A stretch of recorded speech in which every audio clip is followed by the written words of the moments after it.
Welcome to Rotoviz Radio. You are listening to episode 21. My name is John Moore, and with me is Matt Friedman. Matt, how are you? I'm doing well. Our 21st episode. That's pretty exciting. I mean, if episodes were years, then Rotoviz Radio would now legally be able to consume alcohol. That's a bonus. Yeah, it's pretty good. But want to thank from our last episodes our great guests. We had Chris Trapasso and Earl Mitchell. Really good guests last week. Really excited about this week. Yeah, me too, Matt. Up this week, we have a couple of great guests. Up first, we have John Paulsen from 4for4.com, followed by Scott Pianowski from Yahoo Sports. He contributes to Roto Arcade there and is a great follow on Twitter. I'm excited about those guests, but we'll get to them in just a minute. Up first, I just want to remind everyone that if you haven't already checked out the Rotoviz Radio page and the apps and the articles over at rotoviz.com, want to suggest that you do that. There's a special rate going for Rotoviz Radio listeners only.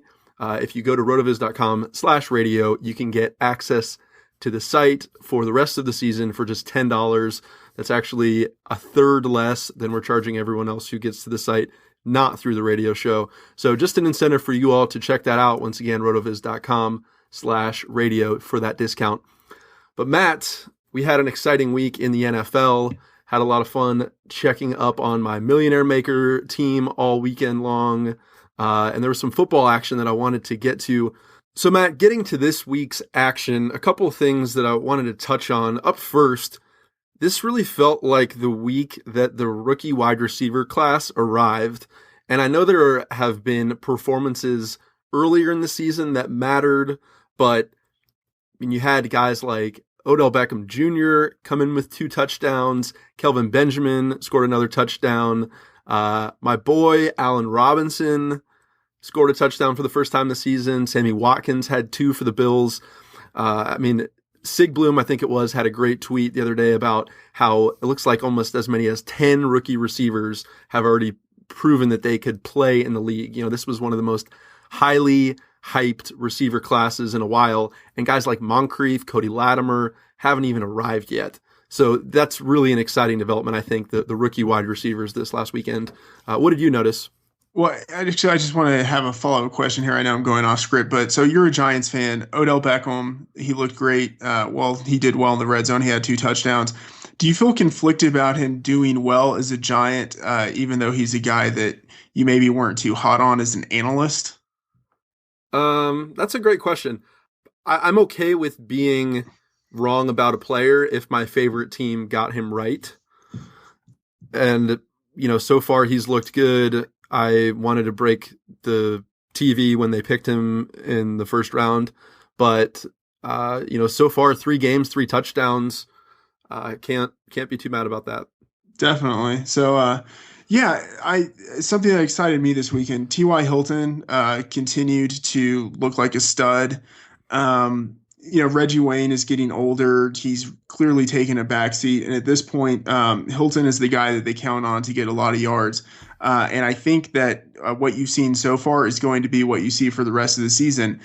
He might not be pacing for 1,600 yards, or let me rephrase that. He might not finish with 1,600 yards, but he's also probably not going to finish with only 2 touchdowns on the year. So I don't think he's a buy low, but I think if you have him, you play him and you count on getting more touchdowns. And I think Dwayne Allen is another guy who's just going to continue to do for the rest of the season what he's done. He's not a huge yardage guy, but he scores lots of touchdowns. Yeah, and that Andrew fellow throwing the ball isn't too bad either, right? No, he's not horrible. Matt, one other thing that I noticed this weekend, and this is a guy that I was really high on this last offseason, is a second-year player and popped out in a couple of my metrics. That guy is Gavin Escobar for the Cowboys, tight end. He had 2 touchdowns in the game against the Giants. Unfortunate, but he was a guy that if you check out the most precocious college tight ends article that I have, he scored highly on that. Going back to the weight-adjusted agility for tight ends, he scored well on that. He was a second-round pick. Jason Witten's getting up there. Gavin Escobar started to emerge the last few weeks, and he's a guy that I personally really like, even though he's a Cowboy, and I have high expectations for him. The touchdown pace might be a little frantic to keep up, but from a dynasty perspective, that's a guy that I think is starting to materialize as a player in the National Football League. Yeah, and transitioning from a team that has as two decent tight ends to a team that has no decent tight end, that'd be the Packers. Their receiving group just looks awesome. Obviously, Jordy Nelson is great. Randall Cobb, people know that he's talented, but I think the touchdown pace, I don't think it's actually going to regress as much as people think it will. They look for him in the red zone. He's a shifty type of wide receiver. I think that the touchdown production that we saw from Wes Welker in the first half of last year when Peyton Manning was just getting him the ball all the time in the red zone, I think that's something close to what we could expect for Randall Cobb this year. So if there are people who are expecting regression, maybe you could get Randall Cobb in a league as a part of a trade. I think his production will probably continue. Mm-hmm. All right, Matt, let's get on with this week's episode. Up first, as mentioned, we have John Paulsen, senior editor at 4for4 Football. John is going to talk with us about his process for making weekly projections. He's one of the most accurate over there at Fantasy Pros. And he's also going to talk about some waiver wire additions, guys you should be looking to add with some urgency this week, and also maybe a few buy and sell candidates in the trade market. And then after that, we've got Scott Pianowski from Yahoo Sports. Scott is going to share a little bit about his weekly grind to get his projections up and produce all the great content that he does over at Yahoo. And then we're going to get into a couple specific players, a quarterback that he's excited about for the rest of the season, and a couple of the rookie receivers that I mentioned earlier. You won't want to miss it, so let's get on with it. Welcome to the show, John Paulsen, who you know from 4for4.com. He is the senior editor there, as well as one of the most accurate fantasy football experts over at Fantasy Pros. John, how are you? I'm good. How are you doing? Excellent. Thank you for your time. Getting right into it, what surprised you about the Week 7 action in the NFL?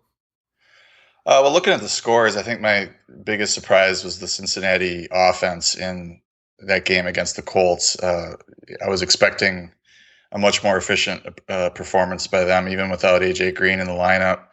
I thought they'd at least be able to move the ball on the ground against the Colts. We've got a metric at 4for4, adjusted fantasy points allowed, and the Colts are really bad against running backs. So, Bernard, Jeremy Hill, I thought they would do quite a bit better than the 32 yards total rushing that they had against the Colts.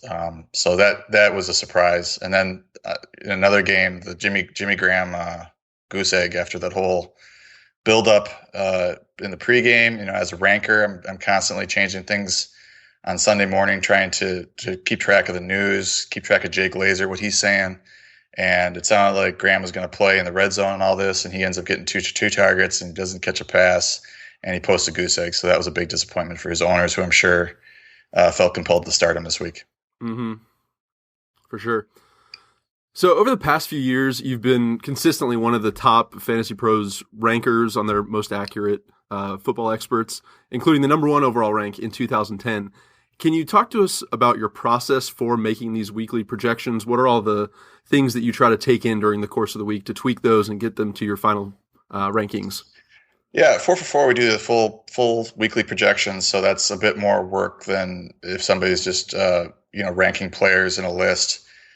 So on Monday, we start with the process, and it's, I say we, but it's mostly me. I do team distributions, and what those are, basically, I'm breaking up, carries, receptions, all kinds of yardage, touchdowns. I'm divvying those up amongst the players on each team so that those are ready to go. On Tuesday is when we generate our team stats, and when those are generated, those come from historical data and the way that the team is playing in this current season. And then once we get that all done, we've got a set of projections, and that creates a set of rankings. And then I spend the next few hours on Tuesday tweaking those to get the rankings looking good.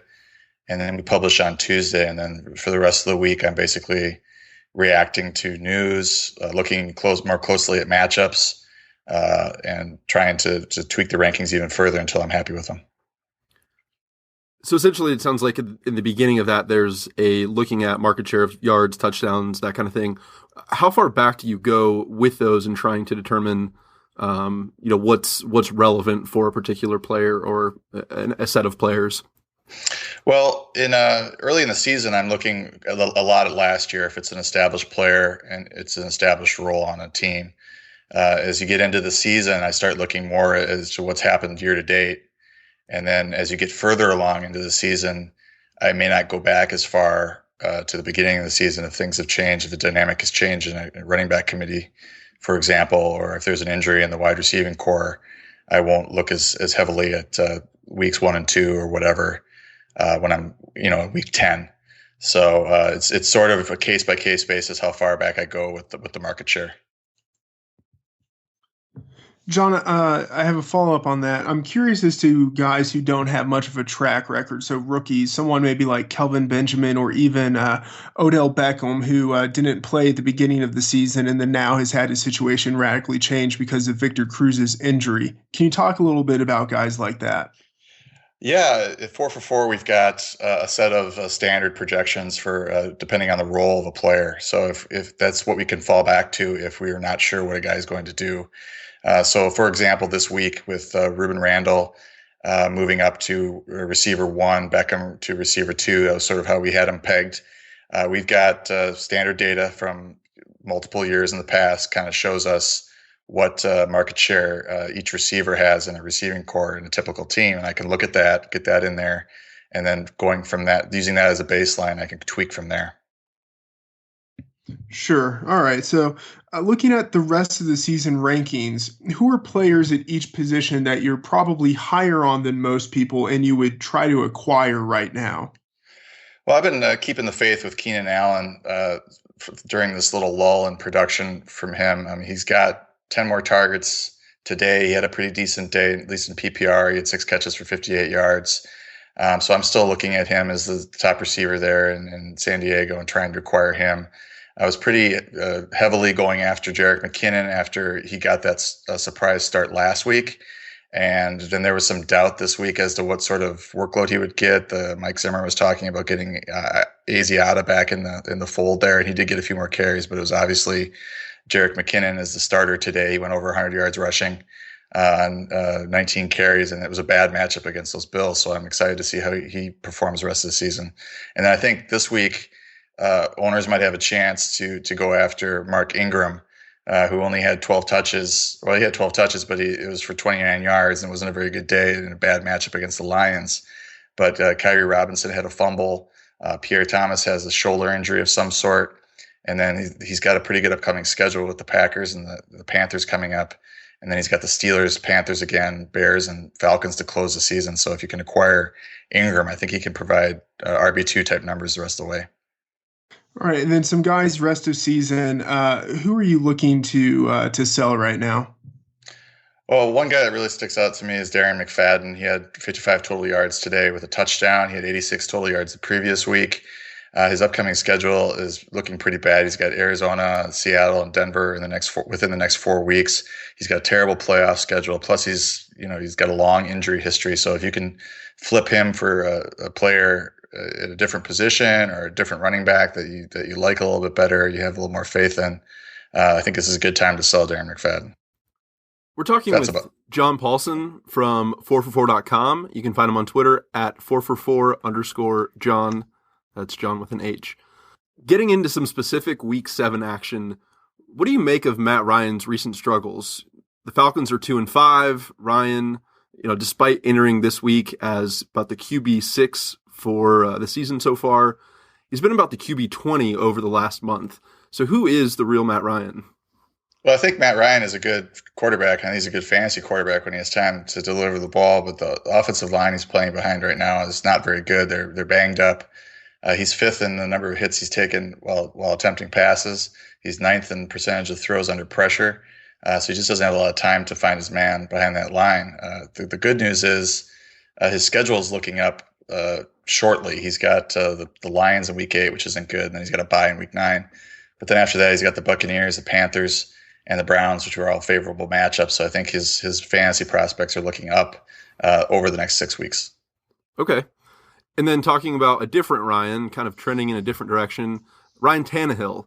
He's been about the QB 10 over the last month. He's been contributing about 40 yards per game on the ground. With no Sean Reno out, things seem to be looking up for him. What's your take on Ryan Tannehill at this point in his career and for the rest of the season? Well, I think Tannehill looks like a capable starting NFL quarterback, so I think he's going to have a long career as a starter. I don't know if he'll necessarily stay with the Dolphins, although things are looking up after his recent performance. But looking at what his career has entailed so far, he had Mike Sherman as his coordinator, and so now he's changing offenses, and so there's a little bit of a hiccup there at the start of the season, but now things are kind of rolling. And, he had the 2 touchdowns with 277 yards today. As you mentioned, he could run the ball as well. He had added 48 rushing yards today. So that's like throwing another touchdown. I think from a fantasy standpoint, he's a good guy for streamers to look at. If you need a quarterback too for a bye, he's definitely in the mix for there. And as you mentioned, he was in the top 10. So he's actually could start for you if you are in kind of dire need of a quarterback or if your quarterback got injured. It's Ryan Tannehill. You feel like it's going well for a while, and then all of a sudden the wheels come off, as it did last year. So you kind of have to proceed with caution and take kind of buyer beware. But I think he's a solid fantasy quarterback right now. I have a follow-up that's kind of tangentially related to Tannehill, and it has to do with Mike Wallace. Last year, he was not an efficient wide receiver. This year, he seems like a rejuvenated player, almost like a different version of Steve Smith Sr. What do you make of Mike Wallace, and can we expect his production so far to extrapolate to the rest of the season? I think so. You're looking at his schedule, it's going to be a little bit tougher here down the stretch, but generally speaking, Wallace is looking better. I think we heard a lot of reports in the preseason about how reinvigorated he was in the new offense, Bill Lazor's offense. They're actually moving him around, which Sherman did not do last year, and that makes Wallace happy. And he's getting consistent targets. I mean, coming into this week, he has 44 targets in 5 games, so that's a nice consistent workload for him. And he's catching a ton of touchdown passes, so he's getting red zone targets as well. So I would expect him to post second receiver type numbers, WR2 type numbers the rest of the way. Looking at his upcoming schedule, though, he does have the Lions and the Broncos, and then a couple of bad matchups in the fantasy playoffs. As far as our metric is concerned, the Patriots and the Vikings, those are both top 10 teams against opposing wide receivers, but I wouldn't be too worried about them in the fantasy playoffs. Okay, so coming back to week 7, there are a couple of guys, Denard Robinson and Trey Mason. Neither one of them are likely to be rostered on many teams right now. If someone needs a running back, which one of those two would you recommend that they add, and why? Well, I would add Mason because he looks like a real NFL running back, whereas I think Robinson is playing he's more of a gadget player. I didn't get to see a ton of his carries today, but I have watched him in the past, and he's lighter. I don't know if he's going to hold up to a big workload like he did today. Mason, on the other hand, is stockier. He can help in the receiving game as well. And I think the Rams, as it's showing right now, they're willing to ride a running back if the guy shows some juice, and he did today. He had the 18 carries and ran pretty well against the Seahawks, and they're pretty tough against the run. But the downside with Mason is this upcoming schedule. He's got the Chiefs, 49ers, the Cardinals, and the Broncos. Let's do the same question, but with wide receivers. Doug Baldwin and Allen Robinson both did well today. Which of those two would you like more moving forward? Yeah, I would have thought that Allen Robinson was rostered more than what he is. When I got this question, I was looking at his percentage owned, and it's only around 15% in Yahoo leagues, which was kind of surprising to me. But he's got 4+ receptions in 6 straight games. So I think I would lean Robinson in PPR just because he's heavily involved in the offense every week. He's got the Dolphins, the Bengals, the Cowboys, and then a bye, and then he's got the Colts and the Giants. So the schedule is a little bit on the tougher side. But then going back to Baldwin, I was a big Baldwin fan in the preseason. He hasn't done much this year, but with Percy Harvin out of the way, looks like he's going to see a bigger role in the offense. He had 11 targets today, and he's got a very nice upcoming schedule with the Panthers, the Raiders, Giants, the Chiefs, and the Cardinals. So I would lean Baldwin in standard, and then Robinson in PPR. So, John, as senior editor of 4for4.com, for people who aren't familiar with the site, what are some of the top resources that you offer that you'd encourage someone to visit the site and check out? And then even from your perspective as editor, what's the content that you're most excited to read from your fellow writers or to create each week?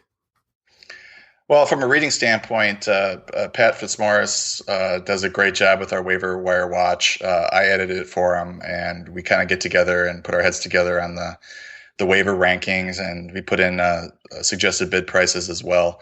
And then we've got 3 streaming articles that go up each week. I write a defensive streaming article, and then there's another couple of writers that write the quarterback one and the tight end one. So those are good for if you're streaming any of these positions.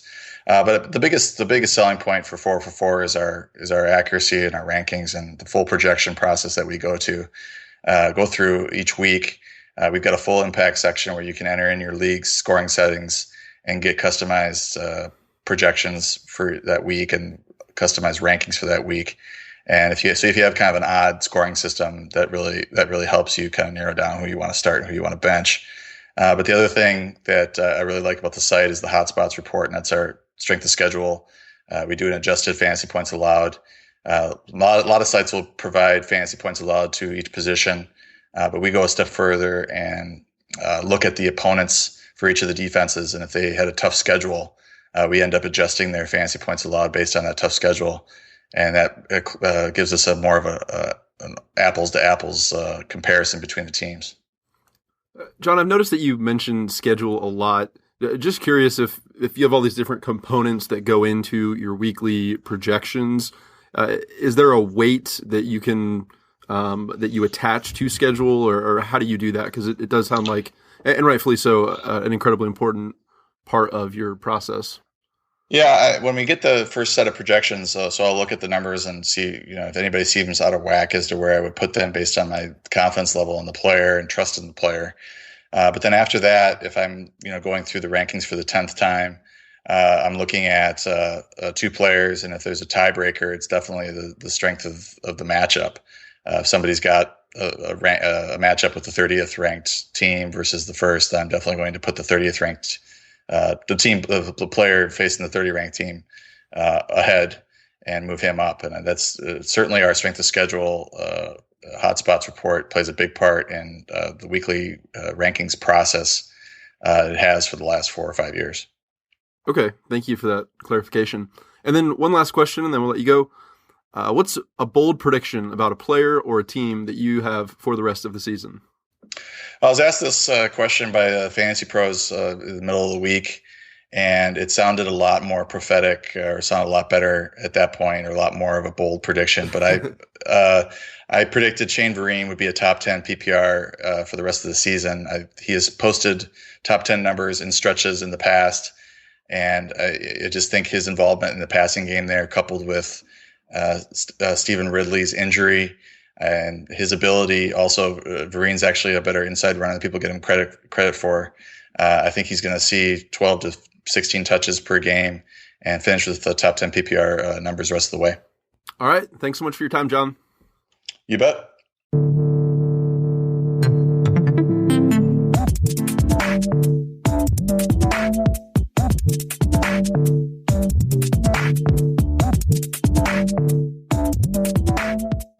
Continuing with the trend of the last few weeks, Matt and I are going to take a few moments to get into the Rotoviz apps, specifically this time the Game Splits app, which puts the data at your fingertips to slice and dice NFL situations by time of season, by teammates gone or healthy, and it's a really great way to try to project forward based on what we know about different players' splits. Just as a quick reminder, if you aren't already a subscriber to rotoviz.com, if you go to rotoviz.com/radio, you can access these apps and the articles for a listeners-only price. of just $10. That's 33% less than what a non-Rotoviz radio listener would pay. So definitely a benefit for you, and I'd encourage you to check it out. So up first, just as an example of an application for the Game Splits app, we're going to look at Russell Wilson with and without Percy Harvin. This was obviously one of the most shocking bits of football news in the last week. Russell Wilson obviously had a great first game without Percy Harvin, but looking at the data, we want to check out if over the last 2 seasons there was anything that would have tipped us off to that. So with Percy Harvin over the last 2 seasons, Russell Wilson has played 6 games. Without him, he's played 15. The fantasy points per game with Percy Harvin sits at 23.6, without him 21.1. So a slight fall off.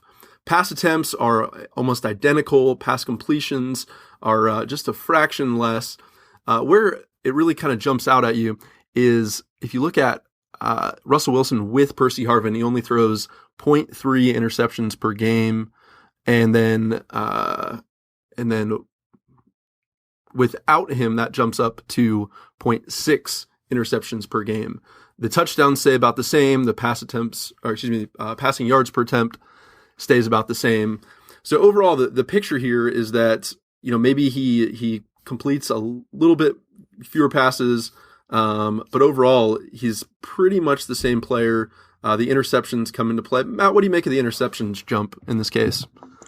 Well, it's interesting. I think if you have Percy Harvin, normally you're throwing the ball and really short passes. They are high percentage passes. And this is just speculative, right? But if you lose Percy Harvin, it seems that the type of passes that you would throw would change. They'd be, I think, probably more vertical in nature, maybe slightly riskier passes, and I think that could explain the increase in interceptions. But it's a smaller sample size. I don't know really how much you can put into it, but it is definitely intriguing. Right. So a lot of people said, what is he going to be without Percy Harvin? What's that offense going to look like? And for the most part, looking at the apps, it looks like he's about the same. And, I think this last weekend showed that he can still be a high performer even without Percy Harvin. Matt, what's another example that you want to share? Yeah, so this last one, we looked at kind of a quarterback and how he's affected by the absence or presence of a wide receiver. You could do exactly the opposite. You could look at a wide receiver and how he's affected by the absence or presence of a quarterback.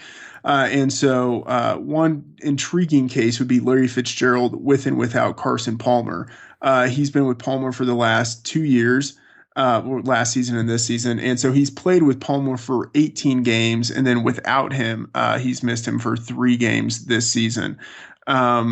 With Palmer, he has 4 receptions. Without Palmer, he has about 4 receptions. Similar yardage. The main difference is touchdowns.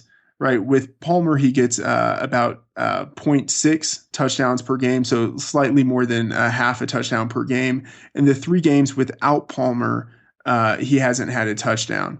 Granted, it's a small sample size, but with Carson Palmer returning to the team, Fitzgerald's future definitely looks better than without Palmer. So there's the possibility, I think, for some buy low potential here. If you're in a league and the person who owns Fitzgerald is just benching him at this point, there might be the potential to get him low and have some production moving forward. Anything else, John?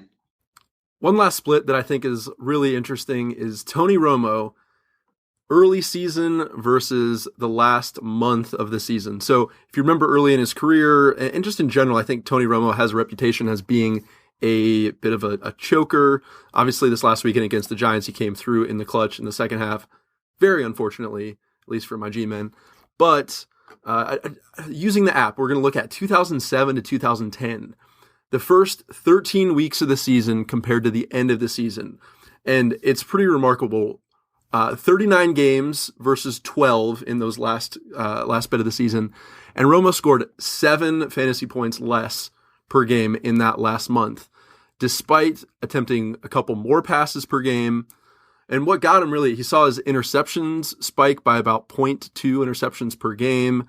and his touchdowns, he threw one touchdown less per game in that last month of the season, early in his career, even down to the passing yards per attempt, 8.4 compared to 6.9.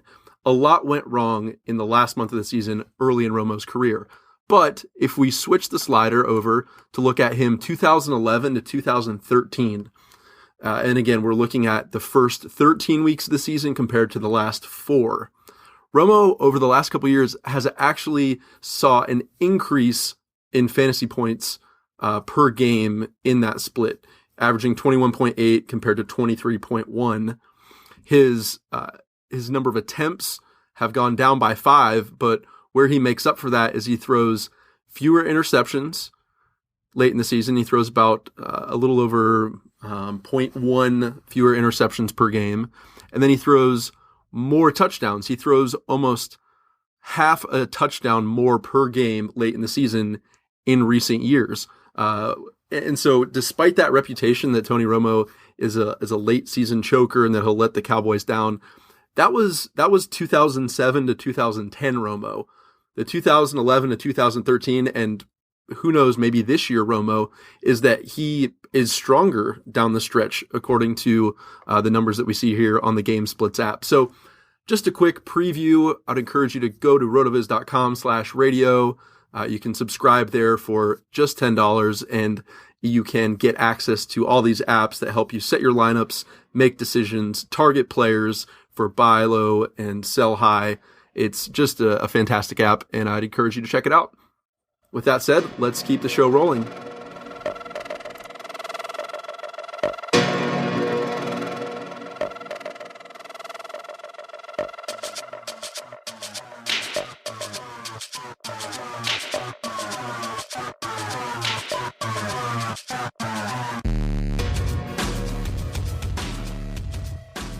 Welcome to the show, Scott Pianowski, who you know from Twitter at Scott_Pianowski. He's a contributor to Yahoo. Scott, how are you? I'm great. How are you guys doing? Excellent. A lot of interesting things to talk about this week. Getting right into it, what were some of the performances that you saw in Week 7 that you think are going to be noteworthy moving forward? The first thing, running backs' values change so quickly, and just to see Buffalo's top 2 running backs get hurt, and it looks like Spiller's done for the year. So now we need to plan on Bryce Brown. We need to plan on Anthony Dixon for our free agent fab budgets and all that. To see Seattle's defense playing so poorly, and it shifts how Seattle will have to play offense going forward. Russell Wilson just had a historic game, and I think there's going to be a lot more big. Russell Wilson now is like a top 5 quarterback to me. I know we'll talk about him later. Finally, a Jacksonville running back does. I know the Jaguars don't have a good offensive line, but watching Toby Gerhart run into tackles was so frustrating. Denard Robinson's an undersized back, got hurt a lot at Michigan, but still it was fun to watch him, and I think at least will have short-term value. We'll see if he can handle the pounding, but it was fun to see that offense clicking. And Andre Williams, the guy who I actually thought would do pretty well when Jennings got hurt with the Giants, and he's been such a bust. I wonder if the Giants, I know they have a bye coming up, but I wonder if they might even push Jennings to return quicker. And I think when Jennings does come back, it's going to be completely his offense. We know Williams doesn't play well on passing downs, but I'm shocked that he's actually looked as bad as a running back as he has the last couple of games. Scott, before we get into some more football-specific stuff, I have to ask, with you doing fantasy sports year-round for Yahoo and at a very high level, just kind of like a meta question, what do you think are some of the universal fundamentals for success in fantasy sports across the board? There's 3 things that come to mind for me. One is you have to be organized. When you're in a bunch of different leagues and in different sports, you need to have a sense of routine, what every day is like, when you're going to make bids, what type of stuff you're going to do for your scouting. It's also very important to be open-minded and constantly challenging what you think your core beliefs are. We know how quickly things change in the NFL, probably more than any other sport, but in every sport with different coaches or different schemes or injuries, different guys playing, you have to constantly be evaluating and reevaluating how you feel about things. And I know, especially in the NFL, the NFL is a snow globe league. I mean, everything's constantly shifting, and there's so many things that I thought were true in August I don't believe anymore. And there'll be things I think in November that are much different than how I feel now. So open-mindedness is very important. And then third thing is I think a knowledge of the marketplace, whether it's a standard type of league or you're playing in more of a open structure of daily fantasy, where you don't always know what the market may be like. You want to be studying what other people do, what their draft strategies are like, what their free agent strategies are like, what their trade habits are like. And I think even though I'm relatively new to daily fantasy, I think one of the most important things there is to study the people who are winning. Try to figure out what some of their strategies are or what some of their angles are. I think it's a huge part of success there. So you want to be studying your opposition as much as you're studying the game itself. And just out of curiosity, how many different leagues do you find yourself in a given year across the different formats? The funny thing is I never know what the number is. I think I'm afraid to count, but there are people who play more than I do. But I'm usually around 10 to 12 baseball and football leagues every year. And then I think I'm in 3 or 4 hockey leagues and 1 NBA league. As far as Premier Soccer goes, I just watch as a fan. That's one sport I will not let fantasy affect. Just I root for Arsenal, and I'll be happy if they win. I'll be sad if they lose, and I don't care if the right guys score or not. I just want them to put the ball in the net. But yeah, about 10 to 12 for the 2 big ones, which are football and baseball. I'm usually around 10 to 12 standard leagues a year. Scott, you do rankings each week, and these can be found at Fantasy Pros. You're one of the most accurate rankers last year and this year. Can you tell us about your process in making weekly projections? Sure. Unfortunately, I think week 7, it wasn't one of my greatest weeks. So I'm glad you're having me on before my ranking can catapult, and I'll no longer be of interest to your wise listeners. But first thing I do, and I know a lot of people have made this point, and I'm certainly not the trailblazer here, but I look at the point spreads. I look at the matchups for the coming week and the point spreads, both the differential between the teams and the actual over-under, just to get a sense of where I think points are likely to be scored, what I think flow of games may go like. I mean, a lot of that, you just don't know with the NFL. You're going to be wrong a lot week to week. And some positions to me, are significantly driven by, especially defense and kicker, which are positions we generally stream anyway. But the favored teams are going to have my defenses and kickers that I want. That's 2 positions I think are very dependent on the flow of the game or the expected outcome of the game. So anyway, point spreads first. And then I look a little bit at some of the points allowed data. And it can be a tricky thing now that we're almost in the middle of the season, because the full bank of stats may not matter to me. I may start cutting up some of that points allowed data by maybe 3 or 4 week segments, because defenses will change, players will come in and out, and how a team played in maybe the first or second week of the season may not matter to me. But I'll start to look for where I think some outliers may be, who's really giving it away. Like, for example, Carolina's rushing defense is awful. So one of the first things I want to do is, okay, who's going to be benefiting from that week to week? Then I'll look at every position, every player who's rankable, and I'll go through him and just give him a number off the top of my head that I think makes sense based on the past experience I have with this player and some of the stuff that I've looked at for specific to the next week. So I'll give everybody a pre-rank, and then I'll actually go to the position. I'll say, go to all my tight ends, look at all my pre-ranks, and I'll look at the guys who are close together and say, well, do I really like this player more than that player? And fiddle around with it there. Just look at the guys who are in the same neighborhood. And that's how I get the first rankings. I'll do those on a Tuesday.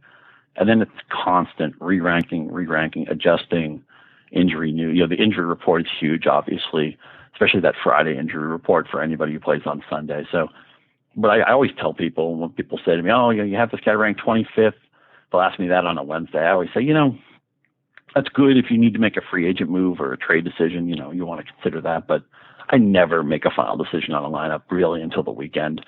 Take as long as you can. And to me, the rankings, it's a process.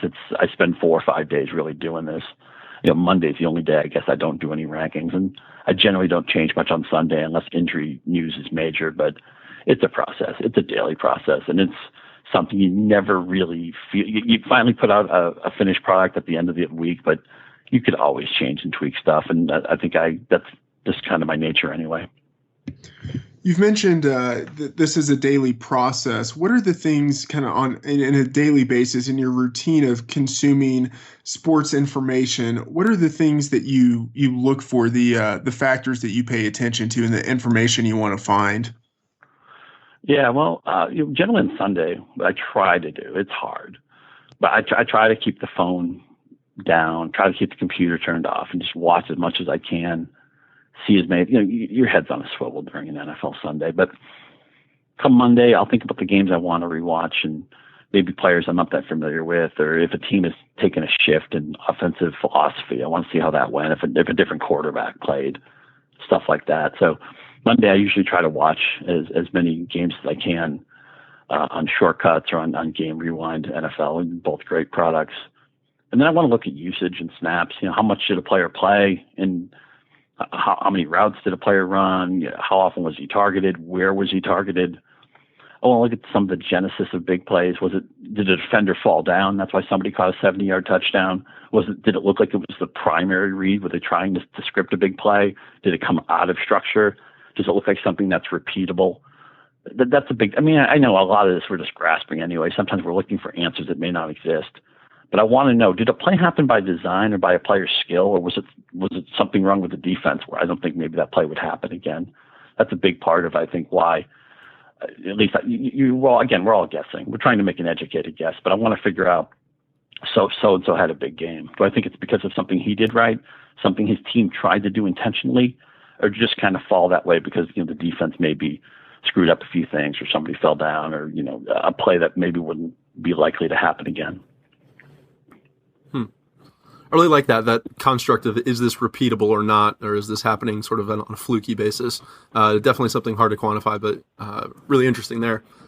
So we're talking with Scott Pianowski, a contributor to Yahoo Sports. You can find him on Twitter at Scott_Pianowski. So in your weekly rankings that you do, you've been especially accurate at predicting weekly performances for quarterbacks. Thinking about the rest of the season, who are guys at that position that you would be looking to buy right now and sell right now? Yeah, he may not get better right away, but I bet Matt Ryan's going to help a lot. And it's funny, I generally don't like to look too far ahead in the NFL because things change too quickly. But I look at Matt Ryan's schedule near the end of the year. 4 of his last 5 games, or as far as the fantasy playoffs go, are either at home or there's a game at New Orleans, which is favorable conditions, the dome and everything. They played a high-scoring game in the first week of the season. I know their pass blocking is really bad right now. I don't really like any of their running backs. I assume the Anton Smith thing is kind of a fluke. Steven Jackson looks like he's 45 years old right now. I think they can find a way. You can always mask pass blocking issues more than you can run blocking. I think the Falcons are going to fix this. I think Ryan is going to be 5th, 6th, 7th best quarterback over that span. I think a lot of people are probably frustrated right now. And even Julio Jones, it may sound silly to say go trade for Julio Jones. We all know he's great. But about 3 weeks ago, people were treating him like he was the consensus number 1 receiver. I don't think anybody feels that way now. I still feel really strong about him. That's kind of an obvious thing. I'm sure a lot of people are just saying, yeah, I know Julio's good, thanks. But I think the Falcons are going to be more pass-heavy in the second half of the year. I think they'll figure out a way to handle the problems with the line. We saw in that Giants game, they didn't have any sacks in the first half, even though their line was missing, I think, 3 starters for that game. I feel good about Matt Ryan going forward, even if it might not happen right away. A couple of deeper guys, Kyle Orton, maybe not a savior, but he's certainly better than E.J. Manuel. I think he's going to be a very solid, if people who play jumbo flex or QB flex leagues where you take a second starter, I think Orton will be like a top 18, top 20 guy the rest of the year. And I think Geno Smith might be too. He's had a couple of really awful games, but some of it was opposition based. And if you look at his body of work when Eric Decker's been on the field, second week of the season, they were really scaring Green Bay. They had 3 gorgeous scoring drives. And then Decker hurt his hamstring. They ended up blowing that game. Of course, they lost that touchdown from the morning leg timeout play and all that. Smith had a series of bad games, but most of it was with Decker, either on the sidelines or compromised on the field. Looked pretty good the last 2 weeks. He's had 10 days to rest up for the next game. Now they'll get Harvin. I mean, who knows what Harvin will do, but he's the type of guy that I remember when Manny Ramirez was traded from the Red Sox to the Dodgers, mercurial guy, kind of a moody guy.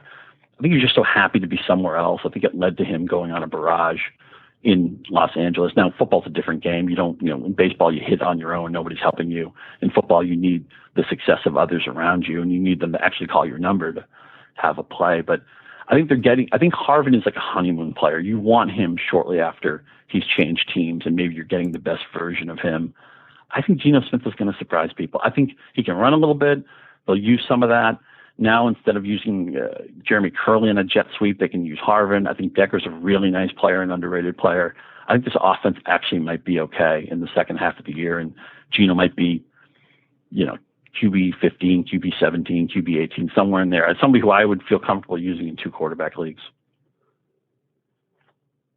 You know, you had mentioned some quarterbacks to potentially buy right now. I'm curious if you have any thoughts, and this might sound crazy, on Colt McCoy.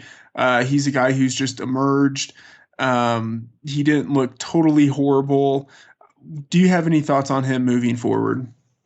Well, first of all, and we talked about this before this segment, I feel like I have to apologize for everything I said about Kirk Cousins, because I thought Kirk Cousins was, when I say the real deal, I mean as a serviceable. I compared him to Ryan Fitzpatrick after his first big game. I thought maybe Kirk Cousins could be that, and I meant that in a good way. You know, Fitzpatrick's been around the league for a while. He started for a couple of different teams, had some success. I thought maybe Cousins could be that guy, and maybe McCoy can be that guy. I mean, you look at this offense. Deshaun Jackson is obviously a vertical threat and a very good player. And even though Garcon's been hit or miss, the receiver position in general is boom or bust. You could say it about 90% of the guys. But Jackson and Garcon is a really nice starting place. And then they have 2 decent tight ends, and especially Reed, if he's healthy, he can be a game changer. And then when they have to go hurry up or they have to go spread packages, Roy Halloub's not a bad third down satellite guy. There are good pieces here. And I think Jay Gruden is a decent offensive coach. I think anybody who's playing here has the potential to be worth owning. I went too far on Cousins. I treated him like he was going to be the answer maybe for the rest of the season. And maybe all the stuff I said about Geno Smith earlier, Kyle Orton, I would have put Cousins in that space too. But I think somebody's going to throw touchdowns here. I think this team is going to be behind a lot. They're probably going to win 3 or 4 games. That sets up a favorable script. It's also breaking my heart with Alfred Morris, because having a bunch of teams and, he gets basically stapled to the bench in the second half of so many of these games. But I think somehow they're going to throw like 24, 25 touchdowns. I don't know how the breakdown's going to be, but I want to be careful not to make the mistakes I made with Cousins, but it's hard to ignore. 1, McCoy looked great, and 2, there's really great pieces around him. Mm-hmm. So you mentioned Percy Harvin there, talked a little bit about the Jets. Can you share your thoughts on Seattle moving forward and Russell Wilson and your outlook there? Man, this first game I couldn't wait to rewatch, especially the end of the game when Seattle had those 3 long touchdown drives. And Wilson's a fascinating player because so many of his successful plays come out of structure, come scrambling. I mean, some of it's design. They still do some read option. They do some design rollouts. But a lot of it is he goes down the pocket and then the play breaks down and he decides to run, or he decides to buy extra time and look downfield.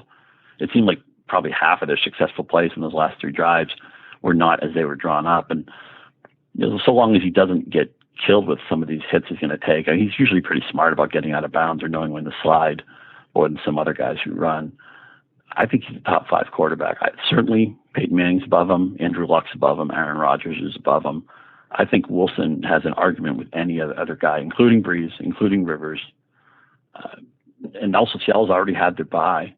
And the defense, we knew Seattle could not have the defense they had last year. I mean, regression is never the answer on its own. It's regression to what level? I never thought they'd have a pass defense where the opposing quarterbacks have a rating over 100, which they do right now. It was in the 60s last year. I think it's like 63.4 or something. So I thought they'd give back a little bit. I didn't like their defense, special teams as a play, early bye week. Those things just don't repeat year to year. But I thought they'd give a little bit back. I did not think the defense would collapse. And look at some of the quarterbacks who have done it. Cousins had a huge game against them on the Monday night. I think Austin Davis is an interesting player, but I mean, he had a lot of success yesterday. I mean, the schedule was tough on Seattle early on. They faced Manning, they faced Rodgers, they faced Rivers, but Romo was in that mix a couple weeks ago. But it's been some bad quarterbacks too. This helps Wilson, obviously. I think finally we're going to see him steer the offense. It's not going to be Marshawn Lynch as much, and we'll see more game. I mean, he's never thrown 40 passes in a game. I think Mike Glennon's done it 7 times. Russell Wilson, his career high for passes in a game is 37. He threw 36 yesterday. Could have been more if he didn't choose to run on a number of those plays. But to me, he's the 4th or 5th best quarterback going forward. I'm excited about that. And I think Doug Baldwin becomes a receiver 3, more running the slot now, has a really good rapport with Wilson. You see a lot of times when plays do break down, Baldwin seems to know where to break or how to read Wilson and vice versa. And that ensued some big plays yesterday. I think I probably undersold. I gave Baldwin a little bit of a bump up when Harvard left, but now I'm thinking he's actually going to be a bankable fantasy play the rest of the year. So at Yahoo Sports, you do a booms and bust column, and you just talked about Sammy Watkins and Allen Robinson in this week's column. Considering the price to acquire them, who would you rather have for the rest of the season? Well, Watkins is certainly going to be a lot more expensive, but I'd pay the price anyway. And the reason why is because they will scheme and script touchdowns for Watkins, where I don't think Jacksonville's going to do that with Robinson. They'll actually have plays designed where the end result is supposed to be Watkins in the end zone. You see it yesterday, the game on the line, and they threw an out to Watkins in the left corner of the end zone. He could easily have 7 or 8 touchdowns too. Manuel missed him on a couple of gimme throws that should have been scores earlier in the year. And I broke down the numbers last week. I think Manuel was completing maybe 52% of his passes in Watkins' area, and Orton's in the mid to high 60s. The yards per attempt was like low 6s for Manuel. It's around 8, maybe higher than that for Orton.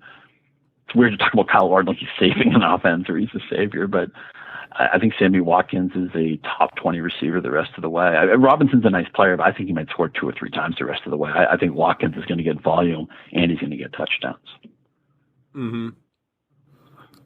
Hey, Scott, just one last question. Anyone who follows you on Twitter knows that you're prolific Twitter, informative, funny, an enjoyable read there. Who are some of the people that you enjoy following or engaging with on Twitter? I appreciate that.